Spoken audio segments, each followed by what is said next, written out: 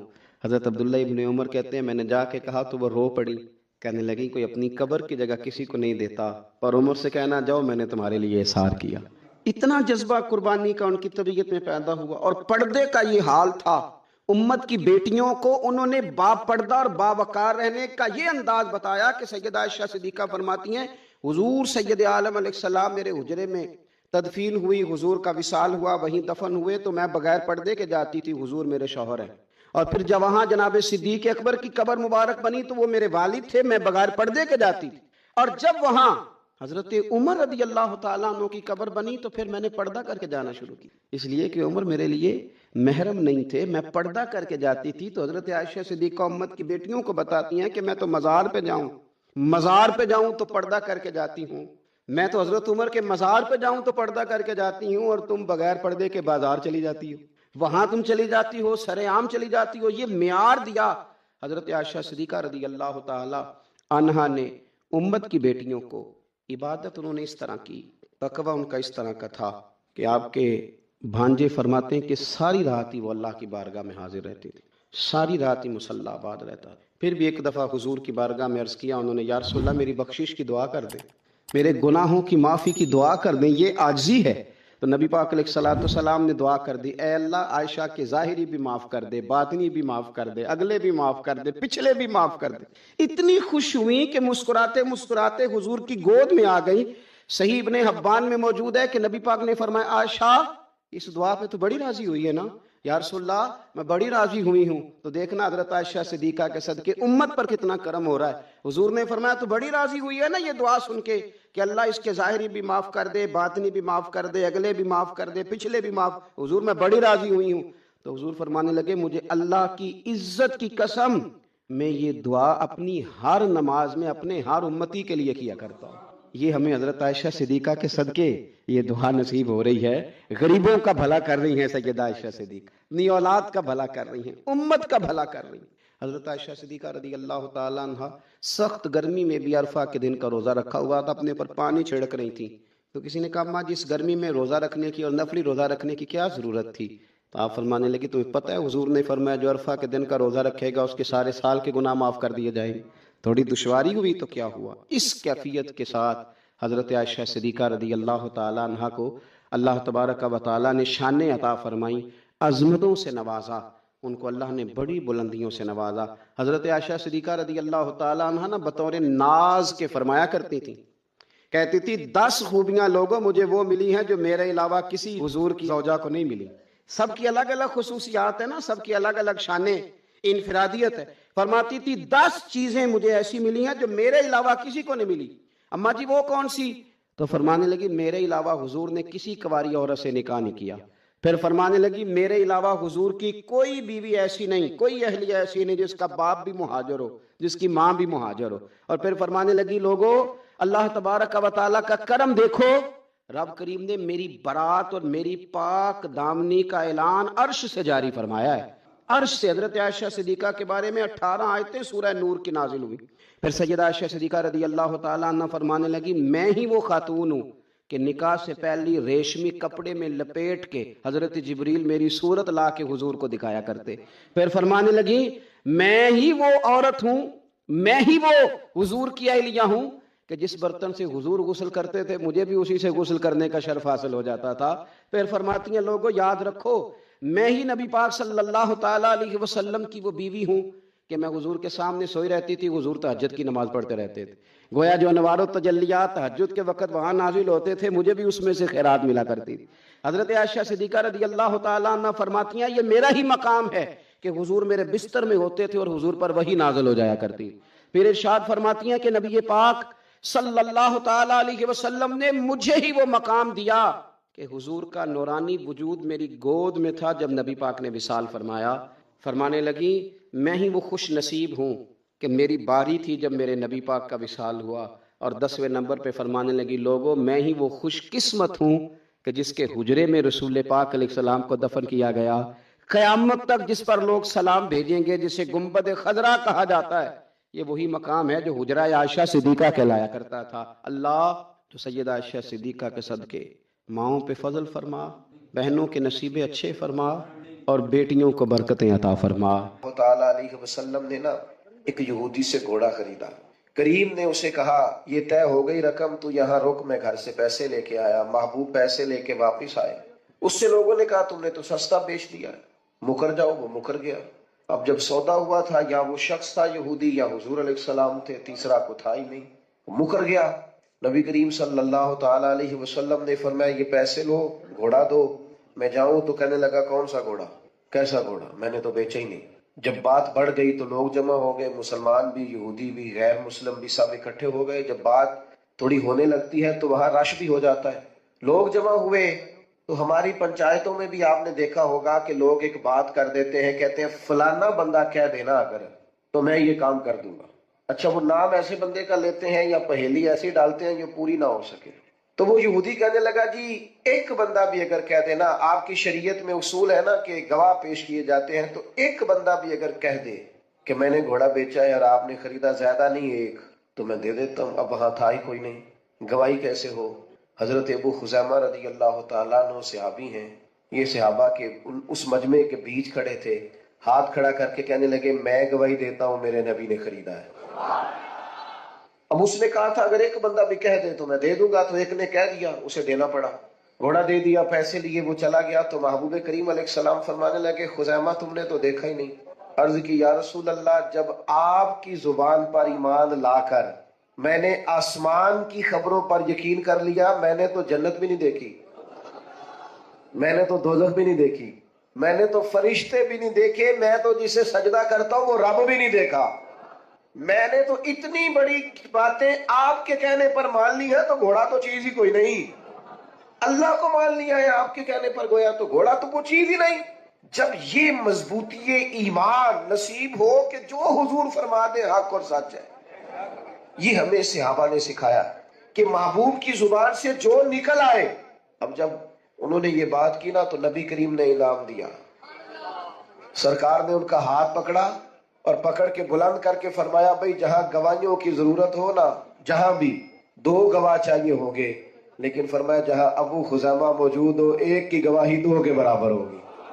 مضبوط ایمان، یقین، طاقتور، یہ جو ہمارے ہاں مزاج بن گیا نا، طبیعت بن گئی ہے کہ ڈاکٹروں کی باتوں پر تو یقین ہے، مالدار کوئی وعدہ کر لے تو دل کو تسلی ہے، کوئی امیر آدمی کہہ دے کہ آپ فکر نہ کرے تو پھر تو فکر چلی گئی۔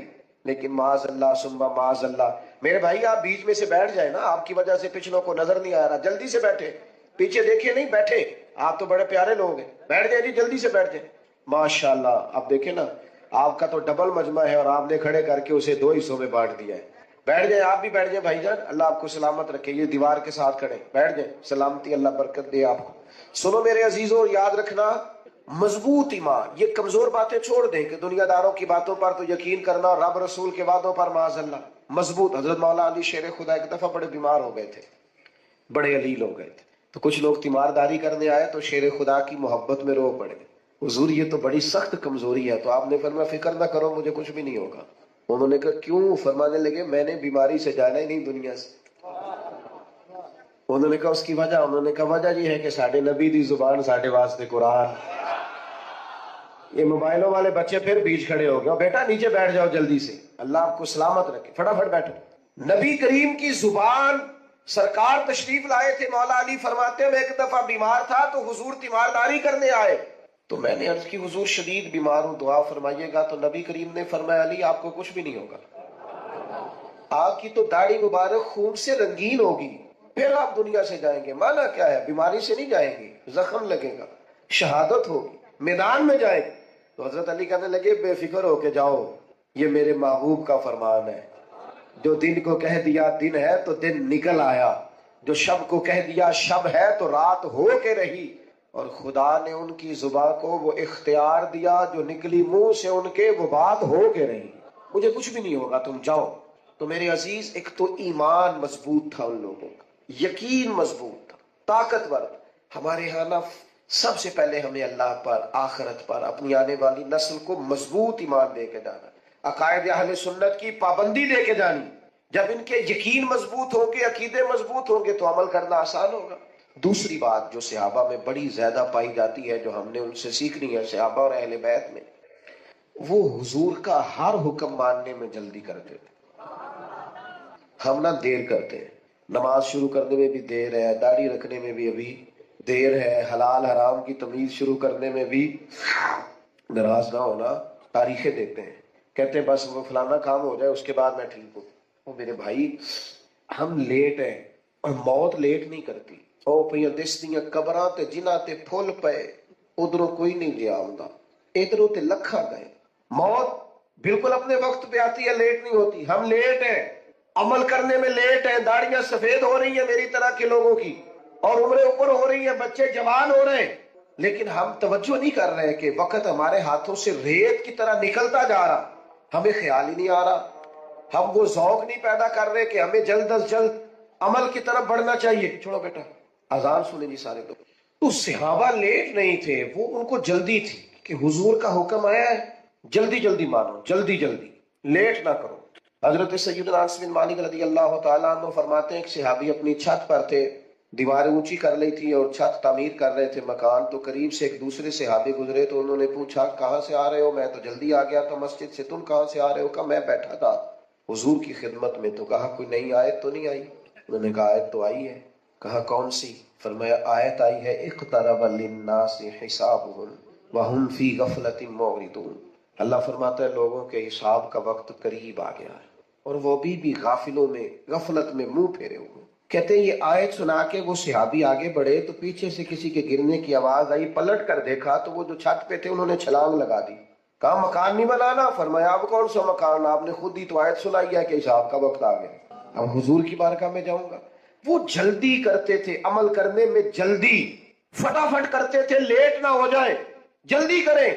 فاستبقوا الخیرات، نیکیوں میں ایک دوسرے سے آگے بڑھ جاؤ، لیٹ نہ ہو جانا، وہ جلدی کرتے تھے۔ ہم نیکی کے معاملے میں لیٹ ہیں، دنیا کے معاملے میں جلد باز ہیں۔ پتہ چل جائے فلاں ہمارا کام دنیاوی جلدی ہونے لگا تو دوڑتے ہیں۔ صحابہ، حضرت جابر بن عبداللہ فرماتے ہیں، بخاری میں موجود ہے، صحابی کھجور کھا رہے تھے، کھجور کھا رہے تھے، احد کا میدان تھا۔ عرض کرنے لگے یا رسول اللہ صلی اللہ تعالی علیہ وسلم، اگر میں اس میدان میں شہید ہو جاؤں تو کہاں جاؤں گا؟ تو میرے کریم نے فرمایا اللہ اپنے فضل سے جنت دے گا۔ جتنی کھجور کھائی تھی کھا لی، باقی منہ سے نکال دی، تلوار لی، میدان میں گھس گئے، جہاد کیا، شہید ہو گئے۔ مانا کیا ہے؟ کہتے ہیں میں جنت میں جانے میں اتنی دیر بھی نہیں کرنا چاہتا جتنی کھجور کھانے میں دیر لگتی ہے۔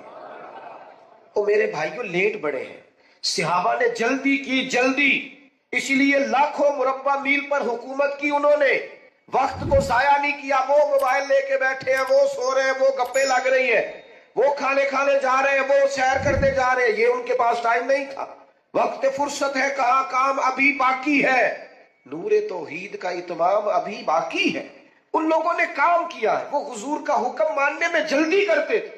ہم لیٹ ہو گئے ہیں۔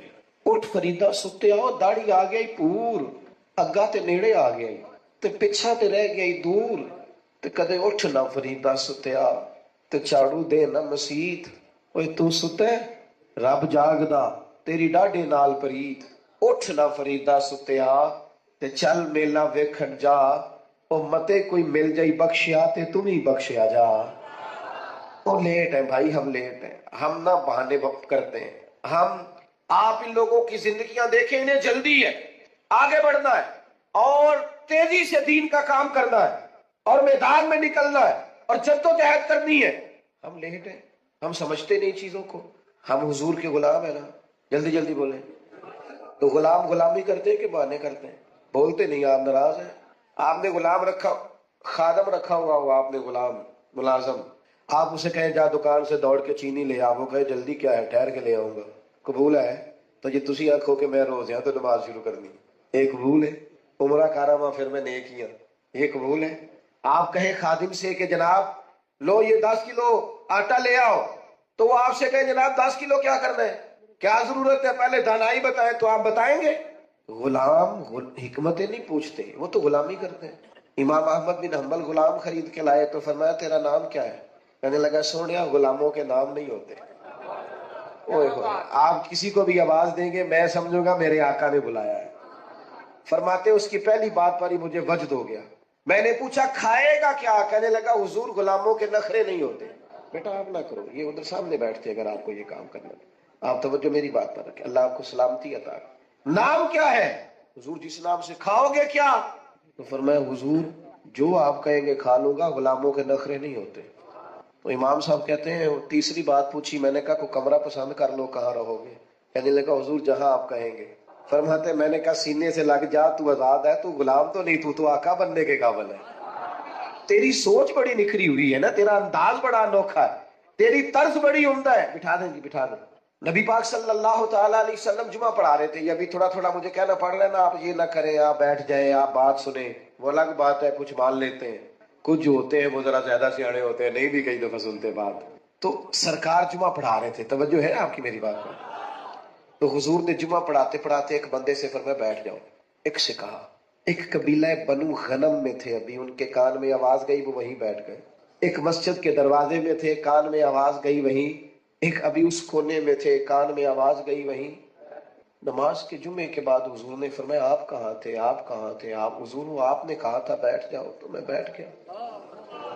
فرمایا آپ سے تو کہا ہی نہیں، آپ سے تو کہا ہی نہیں، وہ تو ان سے کہا تھا۔ حضور آپ نے نام تو نہیں نہ لیا، آپ نے نام تو نہیں نہ لیا، آپ نے کوئی سانو تے قید سجن دا کہنا ہے، وہ جنج رکھے ایسا اونج رہنا ہے۔ اور نظریہ یہ ہے کہ جیم جان دا کچھ وسا نہیں ہو، جان یار نو دے تے شاد ہو جا، اسے دل دہن فساد سارے، دل دل بر نو دے تے آزاد ہو جا۔ جے او رکھے آباد تے رو وسدا، تے جدو کرے برباد برباد ہو جا۔ دے دے قربان کر دے، جان مال اولاد دے دے، پھر سنبھال کے نہ رکھ، نہ بچا بچا کے تو رکھ، کسے تیرا آئینہ ہے وہ آئینہ، شکستہ ہو تو عزیز تر ہے نگاہ آئینہ ساز میں۔ صحابہ جلدی کرتے تھے۔ تیسری بات، آخرت کی بڑی فکر لگ گئی تھی، اس گھر کی نہیں اس گھر کی پرواہ تھی۔ ہمیں نا یہاں کی زیادہ ٹینشن ہے، میرا گھر، میرا مکان، میرے بچے، کار، بنگلہ، کوٹھی۔ صبح کے اٹھے ہیں ہم، جو سویرے 5 بجے 5:15 اٹھ گیا تھا نماز کے لیے، وہ بتائے نا اس وقت سے لے کر اب تک دنیا کے لیے کتنے کام کیے اور اپنی آخرت کے لیے کتنے کام کیے۔ ہم کیا کرتے ہیں؟ آخرت کا مزاج اللہ کہتا ہے قرآن مجید میں وَالْآخِرَةُ خَيْرٌ وَأَبْقَىٰ، آخرت تمہارے لیے بہتر بھی ہے اور باقی رہنے والی بھی ہے۔ چند روزہ دنیا کے لیے ساری تکو تو آپ ضرور دنیا داری کریں، ویسے اسلام میں دنیا داری کوئی نہیں ہے، اسلام میں دین ہی دین ہے۔ ناراض ہو گئے ہو؟ نہیں ہے، کورے ہے کچھ دوستہ میں کافی زیادہ ہے۔ اسلام میں دنیا داری، روزی روٹی کمانا دنیا نہیں دین ہے، رزق حلال کمانا دنیا، وہ کیا ہے؟ بچوں کو رزق کما کے لا کے کھلانا، اسے تو نبی پاک نے صدقہ کہا ہے۔ بیوی کے منہ میں لقمہ دینا صدقہ ہے۔ ماں باپ کا تو چہرہ مسکرا کے دیکھنے سے حج کا ثواب ہوتا ہے۔ یہ تو سارا دین ہے، دنیا تھوڑی ہے۔ ہم نے دنیا بنا لیا جب حلال حرام کی پرواہ نہیں کی، ہم نے دنیا بنا لیا جب مال کماتے نماز چھوڑ دی ہے، ہم نے اس کو دنیا بنایا ہے، ورنہ یہ دنیا، اسلام میں سارا دین ہی دین ہے۔ اور میرے سنگیوں، میرے دوستوں، اتنی محبت سے آپ آئے ہیں اور اتنی بڑی تعداد میں آئے، خدا را کچھ تھوڑی سی یار اپنی آخرت کی فکر، تھوڑی سی۔ آج گئے نا دنیا سے، سویرے دوستوں کو دوست نئے مل جائیں گے، بچے بھی پل جاتے ہیں، کوئی کچھ نہیں ہوگا، کسی کا کوئی نقصان نہیں، لیکن میں نے اپنا حساب دینا ہے، آپ نے اپنا حساب دینا۔ ہماری آخرت کا مسئلہ گڑبڑ ہے۔ دنیا میں تھوڑی تکلیف بھی سہنی پڑتی ہے تو سہ لو، یہ صحابہ کا طریقہ ہے۔ آخرت ٹھیک رکھو اپنی، تھوڑی توجہ کرو۔ ہم نے بڑے جنازے پڑھے ہیں، ہم نے بڑے لوگوں کو قبروں میں اترتے دیکھا ہے۔ قبرستانوں میں جا کے کبھی دیکھو، بڑے بڑے جج، وکیل، سرمایہ دار، تاجر، عالم، مفتی، پیر، شیخ، مولوی سب لیٹے اور کسی کا لحاظ نہیں، جب وقت آئے گا جانا ہے۔ تھوڑی دنیا مشکل میں بھی گزارنی پڑتی ہے تو گزار لو، اپنی آخرت کو نقصان نہ ہونے دینا۔ حضرت مولا علی شیر خدا فرماتے ہیں کچھ لوگ دنیا کے بندے ہوتے ہیں، کچھ آخرت کے۔ دنیا کے بندے نہ بننا، آخرت کے بندے بننا۔ میں باتیں زیادہ کر نہیں سکتا، اذان ہو گئی ہے، سب نے نماز کی طرف بڑھنا ہے، بس بات سمیٹنے کی طرف جا رہا ہوں۔ فکر آخرت، ہماری قبر اشر ٹھیک ہو۔ میں دوستوں سے، یہ دوست دوڑتے ہیں نا ہاتھ چومنے کے لیے، فوٹو کھینچنے کے لیے، آپ جتنے بیٹھے ہیں میں آپ سب سے زیادہ گناہگار ہوں۔ میں کوئی عاجزی نہیں کر رہا، میں صحیح کہہ رہا ہوں۔ پتہ سارا ہے سردار لوگ کیتیاں کا۔ ہاں، کسی کی غلطیوں کا تو شک ہوتا ہے، اپنا تو بندے کو پاک ہوتا ہے۔ اس لیے زیادہ گناہگار ہے کہ ہماری ذمہ داریاں زیادہ ہیں، تو مجھے کئی دفعہ لگتا ہے کہ ہم سے پوری نہیں ہو پا رہی، جو لوگ ہمیں سمجھتے ہیں وہ ہم کر نہیں پاتے، اس لیے اپنے آپ کو زیادہ غلطی پر شمار کرتے۔ او خدا کے بندو، کوئی فائدہ نہیں آپ کو، کم از کم میری طرح کے بندے کے آپ ہاتھ چومے پیچھے بھاگے، ہماری کوئی بات مانے، آپ کوئی ایک آدھ بات مانے تاکہ ہمارے گناہ معاف ہو، رب قیامت میں کہے تیری وجہ سے بندہ مسجد گیا تھا، جا تجھے معاف کیا۔ لیکن ہم نے ساری زندگی تصویروں کا رٹا ہی نہیں چھوڑا، ساری زندگی ہم نے یہی نہیں چھوڑا کہ فوٹو کسی طریقے بن جاؤ۔ باہر نکلو اب ان چیزوں سے، اپنی آخرت کے لیے، والآخرۃ خیر وابقیٰ، یہ حدیث سنا کے اپنی بات مکمل کروں گا اور اس کو آپ نے یاد رکھنا ہے۔ ایک خاتون بخاری شریف میں موجود ہے، نبی پاک کے پاس آئی اور وہ مرگی کی مریضہ تھی۔ یا رسول اللہ مرگی ہے، دعا کر دے، اور آئی اس دروازے پہ ہے جہاں بس تھوڑا لعاب دہن لگتا ہے، اللہ شفائے عطا کر دے، لمبی بات ہی کوئی نہیں، ذرا بس لعاب، اوہو، حضرت عبداللہ ابن عتیق کی پنڈلی ٹوٹ گئی، صحیح بخاری میں، حضور نے لعاب دہن لگایا، شفا ہو گئی۔ اس پر درجنوں دلائل میں دے سکتا ہوں پر وقت نہیں۔ اس نے کہا یا رسول اللہ مجھے مرگی ہے، دعا کر دے، تو حضور تو سب کے لیے دعا کرتے، لعاب دہن لگاتے، پر آج عقیدہ سمجھایا امت کو۔ حضور نے فرمایا اگر تو کہے تو دعا کرتا ہوں اللہ شفا دے گا، اور اگر کرے صبر۔ معنی کیا ہے؟ مرگی کے ساتھ ہی گزارا کرے، پھر کیا ملے گا؟ تو حضور فرماتے ہیں پھر جنت ملے گی۔ سودا ہونے لگا ہے۔ سچی گل ہے کہ ساڈا ہوئے نا گوڈا پیڑ کردا تے پیر صاحب آکھن شفا کے جنت، یہاں کا اجر کے وہاں کا، مثال دے رہا ہوں سمجھانے کے لیے، ویسے تو جنت کا وعدہ سرکار ہی کریں گے جس سے کریں گے۔ بھائی شفا کے آخرت کا اجر، تو اسی کہنے ہیں جی تسی گوڑے دا کچھ کرو نا، صحیح کہہ رہا ہوں؟